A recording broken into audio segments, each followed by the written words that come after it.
And thank you, Chairman Powell, for being with us today. It'll come as no surprise to you that I want to focus on digital assets and Fed master accounts. So my first question is about the accounting treatment of digital assets, specifically SEC Staff Accounting Bulletin 121. So this bulletin requires publicly traded companies, including banks, to hold digital assets in custody as an on-balance sheet liability. So will the accounting standards contained in this bulletin that requires it to be on-balance sheet be applied by the Federal Reserve to banks and bank holding companies? That's something we too saw that and understood the implications, and I think that's something we're working on with our fellow bank regulators. And I don't have an answer for you though, but that's certainly something we're focusing on very closely right now. And I would note that the Basel Committee on Bank Supervision has declined to establish a capital charge for custody digital assets because they're always off balance sheet. They've created a framework called the Prudential Treatment of Crypto Assets that continues to acknowledge that they're off balance sheet. So if the standards of the SEC's staff bulletin are adopted, that would be the first time that custody assets are placed on balance sheet. Do you think it's smart for the U.S. to be imposing bank standards beyond international norms?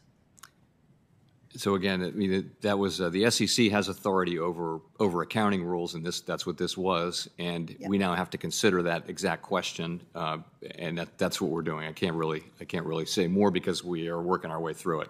But my understanding of it is the same as yours, though, which is custody assets are off balance sheet, have always been. But this is, the SEC made a different decision as it relates to digital assets for reasons it explained, and now we have to consider those. Yeah, and thank you. I encourage you to consider that and appreciate that you're looking at it and you're aware of it. That's great. So I'll turn to master accounts now, of course. The board and the reserve banks have refused to provide Congress and the public with transparency with regard to the application process. At its core, a master account is a public benefit conferred by the Fed to a private institution. And since a master account is a public benefit, really doesn't the public have a right to know which institutions have master accounts and which have applied for accounts and not received them? Both the FDIC and the OCC publicly list similar application information on their websites today. So could you commit as part of a transparency project to make publicly available a list of institutions that have received master accounts, as well as the institutions that have applied and not received them? So I'll be glad to look into that.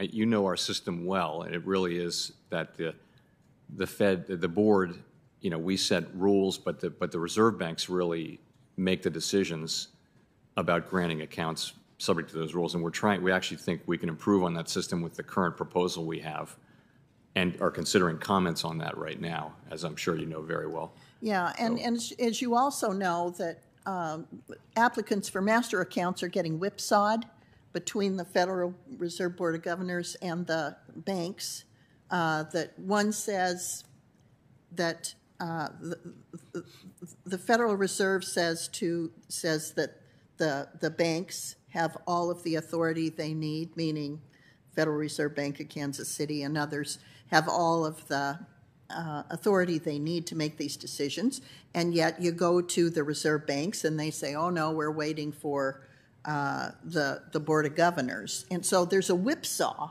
effect, and we get no answer. The black hole continues to exist, and my frustration level has long since been at a boiling point. It continues to be at a boiling point. There's no responsiveness. It's a black hole.